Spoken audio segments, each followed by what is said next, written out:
أعوذ بالله من الشيطان الرجيم. بسم الله الرحمن الرحيم. قد سمع الله قول التي تجادلك في زوجها وتشتكي إلى الله والله يسمع تحاوركما إن الله سميع بصير. الذين يظاهرون منكم من نسائهم ما هن أمهاتهم إن أمهاتهم إلا اللائي ولدنهم وإنهم ليقولون منكرا من القول وزورا وإن الله لعفو غفور. سورہ المجادلہ، پہلی دو آیات۔ ترتیب قرآن کے لحاظ سے یہ 58ویں سورت ہے۔ 22 آیات 3 رکوع پر مشتمل ہے۔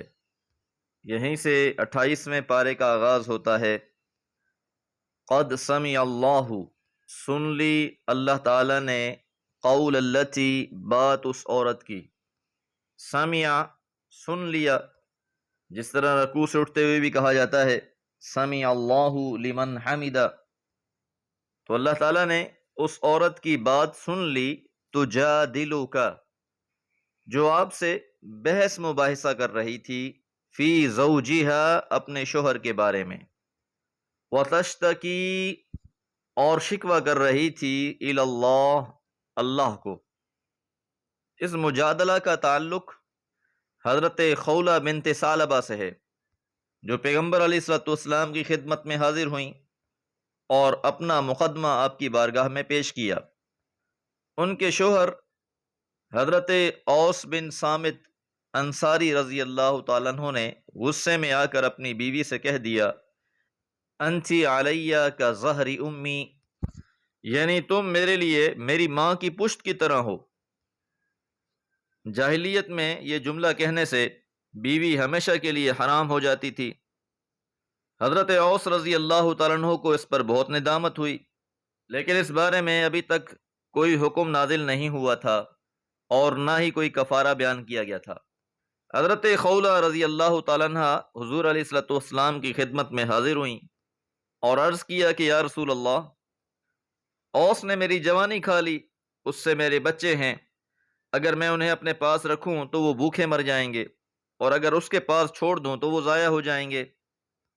اسی موضوع پر بحث و تکرار چل رہی تھی، یہاں تک کہ اللہ تعالیٰ نے وحی نازل فرمائی، واللہ یسمع تحاورکما، اور اللہ تعالیٰ سن رہے تھے تم دونوں کی گفتگو۔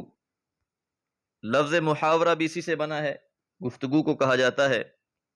تو جو بات چیت حضور علیہ الصلوۃ والسلام اور حضرت خولہ کے درمیان ہوئی، اللہ تعالیٰ نے ان کی بات کو سنا اور پھر اس مسئلے کا حل بیان فرمایا۔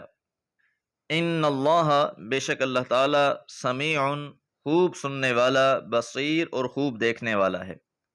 حضرت عائشہ صدیقہ رضی اللہ تعالیٰ عنہ بیان فرماتی ہیں کہ جب یہ خاتون حضور علیہ الصلوۃ والسلام کے ساتھ مجادلہ کر رہی تھیں تو ہمیں نہیں معلوم تھا کہ وہ کس موضوع پر بات کر رہی ہے، لیکن اللہ تعالیٰ نے اس کی بات کو سنا اور اس کے مسئلے کا حل بھی بیان فرمایا۔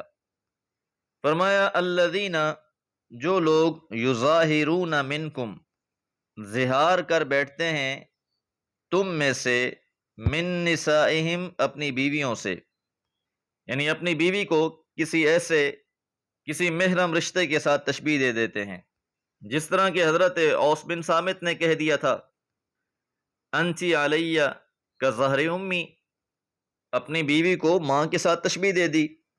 تو فرمایا جو بھی تم میں سے ظہار کر بیٹھتے ہیں اپنی بیویوں کے ساتھ، ما ہن امہاتہم، وہ ان کی مائیں نہیں بن جاتی۔ تو اسلام سے پہلے دور جاہلیت میں اگر کسی کو زبانی طور پر بھی کسی رشتے کے ساتھ تشبیہ دے دی جاتی، یا کسی کو بیٹا کہہ دیا جاتا، بیٹی کہہ دیا جاتا، تو اس کو حقیقی مان لیا جاتا۔